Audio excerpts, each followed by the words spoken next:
91.3 KBCS Roots Rock and Soul. Good afternoon. My name's Iaan Hughes. Thank you for coming along here with us on listener-supported community radio. That is the latest from Hooray for the Riff Raff, a live record and her take on Rhododendron, Luke Winslow King. Some new stuff from him, too, called Dangerous Blues. And from right here in the Pacific Northwest, Seraphima and the Shakedowns. They got a new record coming out this coming May. We were listening there to I'll Be Around, and you can see all of that at kbcs.fm. I am so pleased to welcome today into the studio the Kimball Superstars, fronted by guitarist and singer Matt Kimball. They make homegrown country music out of Tacoma, and they sound like they belong to that landscape. The South Sound has long been a hotbed of country music. The great Don Rich, born and raised in Olympia, he met Buck Owens at Steve's Gay 90s down on South Tacoma Way. Owens would soon get a weekly TV show on Tacoma's KTNT, which also broadcast the television debut of a 19-year-old Kentucky woman living in Whatcom County named Loretta Lynn. It's not hard to imagine the Kimball Superstars shuffling among these legends on a shared bill, adding their own little slice of honky-tonk heaven. Tacoma, still a place of working rail lines and union halls and tide flats and ferries that break for orcas. A place where lonesome people can head to a bar on South Tacoma Way and still find someone to two-step to with a country music playing, much as it's always been played. And that's where this band lives. The sound is loose, it's warm, it's unhurried. They understand space, not just what to play, but what to leave alone, letting the grooves settle in and the songs breathe. Traditional country music, much like the blues, isn't really just about remembering the past. It doesn't need to reach backwards because a heart doesn't forget. The Kimball Superstars' new album is called Here's to the Memory, and they do it as well as anyone. Music for the lonely hearts. This is the Kimball Superstars. 1, 2, 1, 2, 3, 4.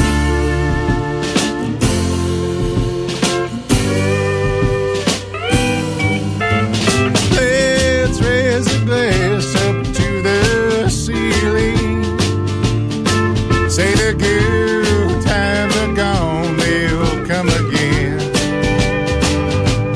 Whose name on my lips that goes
trouble on my mind, all about you. There were kisses all the time. Now in my heart I doubt you.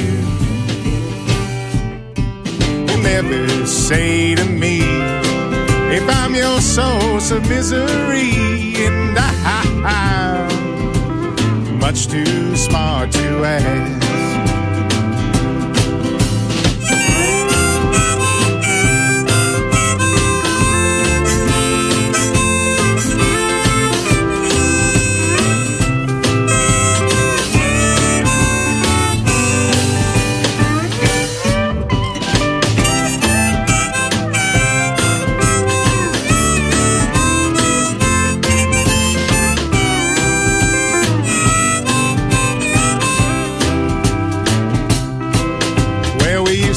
Spend our days in conversation,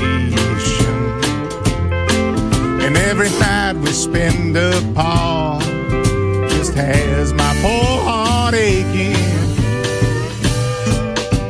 The way it seems to me, you want another's company, but I'm much too proud to ask. All right, take it, Nick.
91.3 KBCS Roots Rock and Soul. We are live in the KBCS studio with the Kimball Superstars. They have a brand new record out. It's called Here's to the Memory.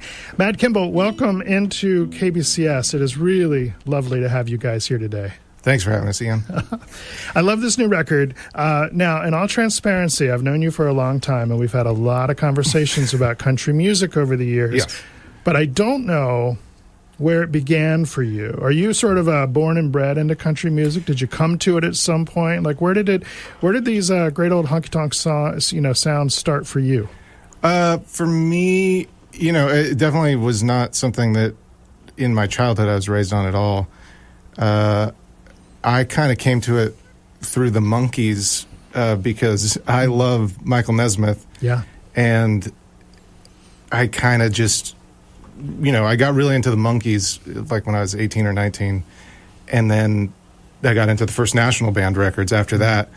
And I was like, well, I kind of play music that sounds like I played kind of 60s style rock music, I guess, for a long time, until my early 20s. And so I just kind of took that. And then the Byrds, too. I love the Byrds, and the Byrds did the same thing around that same time. And that was kind of my gateway. And then in my 20s, I just fell deep into country music and never looked back. When I was listening to a lot of that stuff, really in the 80s and into the 90s, the Byrds had sort of positioned themselves as, one of the fathers of sort of country rock and all of these other things like that. And off mic, we were talking a moment about the New Riders of the Purple Sage. They were there too. The Monkees never got any respect for it. And I think as the years have gone on, a lot of that stuff has sort of fallen away. And I feel like they've kind of, in the last few years, have turned a corner in terms of getting the due they deserve. They were actually really talented guys who went off and did some really interesting work. Yeah, and I mean, compare that. I was just talking to someone about the What Am I Doing Hanging Around, the Michael Nesmith version that he brought to the Monkees, is like 100 times better than the Michael Martin Murphy one that he ended up doing on his own record. And I just think it's funny because that's the Monkees should be like the lightweight version, but that's actually the cool country rock version. The Michael Martin Murphy one's the lightweight version. Michael's out there listening going, why am I being pulled into this? Hey, no, it's a good song. Good job. I love it. I love it. You guys just did an album release show down on South Tacoma Way. And it has like this, beautiful sort of half recognized history of country music. Don Rich, of course, and Buck Owens, but even like Nico Case years later and everything else is kind of trampled through that area. Talk to us a little bit about playing South Tacoma Way, the storied vibe there. Well, I thought it was so cool because when I moved to Tacoma and found out about the Steve Gay's Gay 90s bar, and that sign for a long time was at Earthwise in South Tacoma, and I always wanted to buy it. And I'm like, what am I going to do, put it on my house? But it just was so cool. Yes, I think you should, by the way. It should. It was probably, who bought it? I don't know.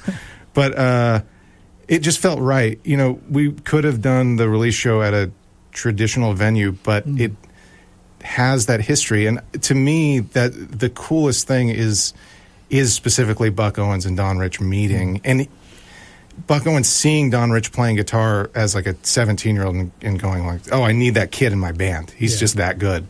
I would have liked to, what did he do that impressed him so much, I wonder? Because, there's a million guitar players. I wonder what he did specifically that he knew. He's like, that's my guy. Yeah.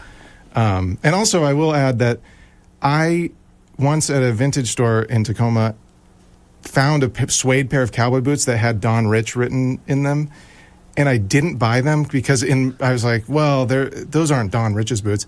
And then about a month later, I was sitting somewhere else, and I went, those were probably Don Rich's boots. I probably should have bought those. Don Rich's boots, yeah. Don't admit that story. That's deeply painful. They weren't cool boots. They were just normal boots, but they were from the 60s. Hey, there it is. There it is. I absolutely love it. Your new record is called Here's to the Memory. It feels just like a piece of love. There's great photos. It comes with a lyric sheet. It is, a gatefold sort of opening for the vinyl. Talk to us about kind of constructing this, because we live in this world where it's, I'm going to rail for a second on just sort of digital streaming, and, everybody is tired of me talking about it. But I love holding this record in my hand. I kind of love holding most records in my hand, but this particular one, it's just really beautiful. They don't make them like this anymore, Matt. Thank you. That was the whole idea, because nobody's asking me to make another record. So if it has to be something I want to do, and I wanted to make it really, really good. It's our first LP. I made many recordings over the years, but I approached it very seriously, like it's the first and last thing I'll ever do. That's kind of how I imagined it. And I just wanted to make a record that is like the records I love, which before you read about it, before you know anything about the band, if you picked it up, looked at the front and back, opened up the gatefold, look at the lyric sheet, you'd know exactly who we are in your head. It would probably be inaccurate, but you know what I mean. You'd have the exact picture of us. The most romantic, the best version of us is represented on that record. That's why I love the gatefold so much, because I had that image in my head. We got it perfectly on there, and to me, it's like a little movie. The whole package, you play out these images.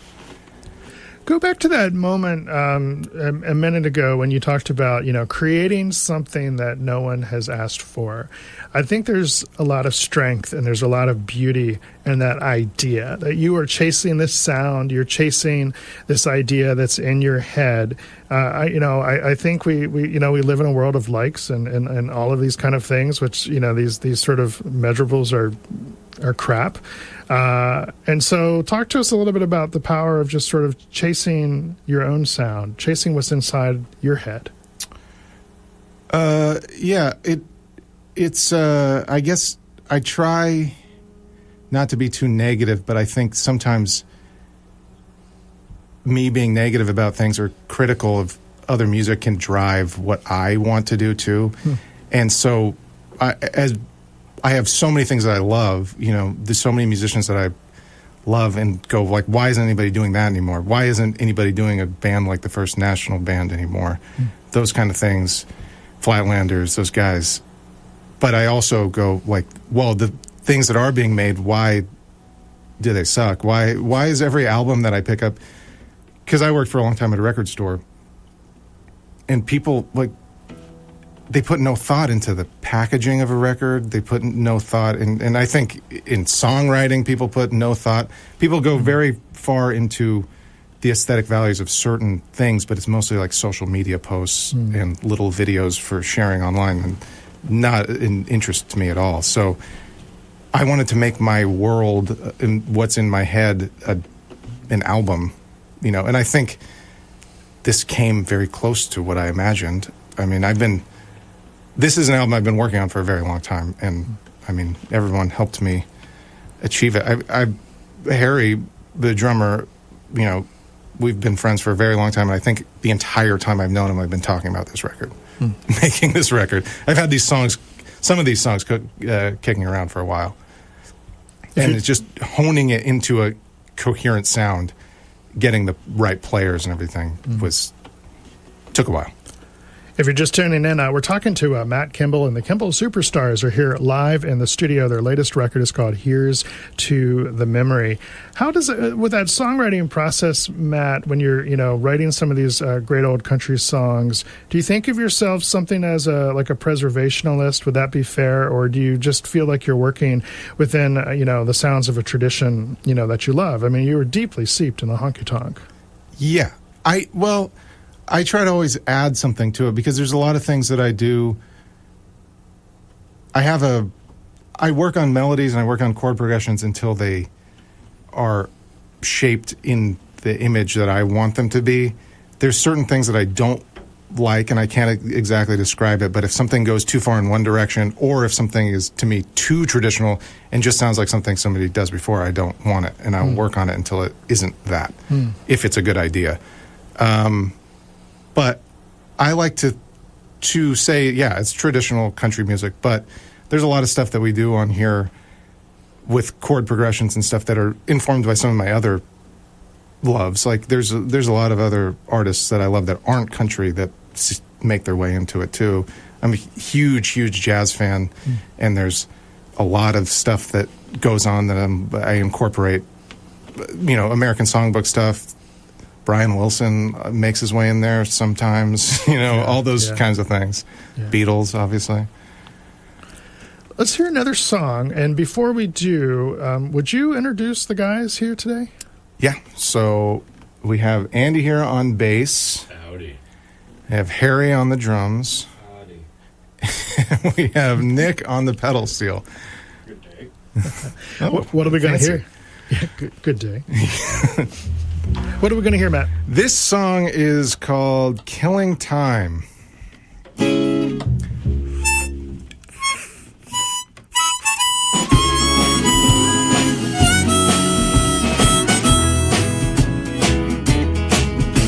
wind whispers through the leaves. It's taking now. They're telling me no answer to a mystery, but some stuff I already know. Yon foreign lands where thoughts reside, while shivering from frozen tide and desert sands. None can hide, all laid out in a row on canvas or in stone. So give me a line or something I can read. Tells me that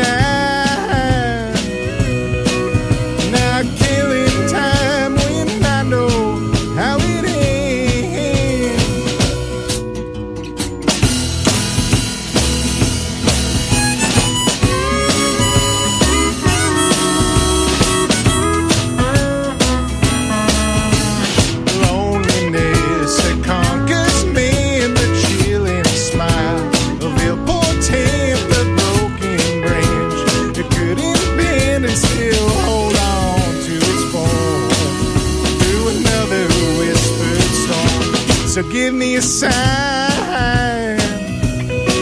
like something in my dreams tells me that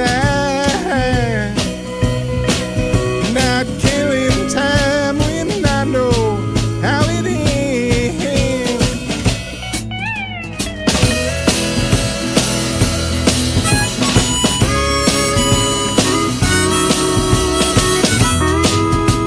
All right, kill some time for us, Nick.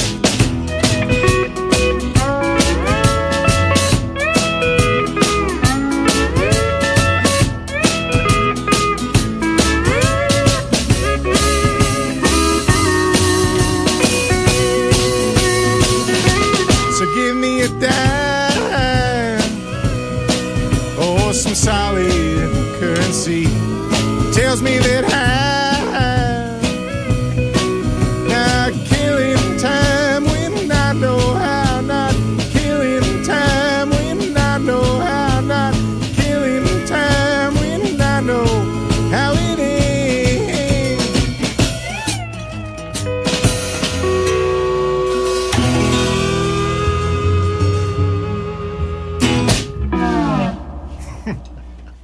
91.3 KBCS Roots Rock and Soul. Listening to the Kimball Superstars live here in the KBCS studio today. There's a brand new record. It's called Here's to the Memory. These guys coming out of the Tacoma area. Matt Kimball fronting the Kimball Superstars. Listening there to Killing Time. Killing time. Yeah. Thank you, Matt. Really appreciate you guys taking some time, playing some live music here for us this afternoon. I got a chance to see you guys live at Jazz Bones a number of months ago. You've played off of South Tacoma Way. Do you, where, if we want to keep up with you guys, what's the best way to do it? Our Instagram is probably the best way to follow us right now, and we'll be announcing our summer dates pretty soon. You know, Seattle, Portland, the Kitsap Peninsula, and maybe Vancouver, Victoria area as well, if you have Canadians to listen. Yeah. So we'll be announcing a string of shows very soon. Right on. I love it. We're going to pull something off of the record itself. It's a song that I've been spinning here on the afternoons and on Sunday mornings called Anna. Do you want to set it up? I'll say Anna is a song that I did not like, and I threw away from actually the first Kimball Superstars record. For whatever reason, I didn't like it. But every single one of my friends said it was their favorite song that I had, so I put it on this. We did a version of it. I mean, I never recorded it for the last record. It was just like one of the songs I had, and then everyone liked it. It kind of has transformed a little bit, but yeah, it almost went in the waste bin. Well, I don't know what it is, but I think the first single you sent us out was called "Kiss Me Hello." Kiss You Hello. Kiss You Hello, which is a great song. And per usual, somebody will send me a song, and I'll immediately go, "Well, what else is on the album?" And Anna was the one that I found myself sort of gravitating to naturally, and I like the whole record. But so I don't know. Sometimes you have to let other people decide things. I've been trying to give up control. I think on this record, I gave up control more than I ever have in my life, and that's definitely one thing where I'm like, okay, well, I don't like it, but you guys do, so. And I mean, you can't. I don't think listening to the song you can tell I dislike it. I think it turned out very beautifully. We're really selling this. It's a very heartfelt song. It is. It's just not for me, Is there a correlation to letting go and making this record? Because that's a beautiful record. Probably. I just tend to get in my own head. I'm a singer-songwriter, so I tend to want to control everything and do everything. And on this one, I wrote the songs and produced it and play guitar and harmonica, but I didn't do anything else. I didn't record it. I didn't mix it. These guys wrote their own parts. I kind of just stepped away from it. And all my close friends had input on the track list and everything, because we recorded 16 songs and cut it down to 11. So I'd never approached a record like that. And I think is scary, but it worked out for the best because I think it turned out very well. This has been the Kimball Superstars talking to Matt Kimball. We're going to jump to the song Anna from their latest record called Here's to the Memory. Nick and Andy like this song. We didn't hear if Harry liked it or not. He didn't chime in, but I'll presume that we all like it, except Matt. 91.3 KBCS, the Kimball Superstars.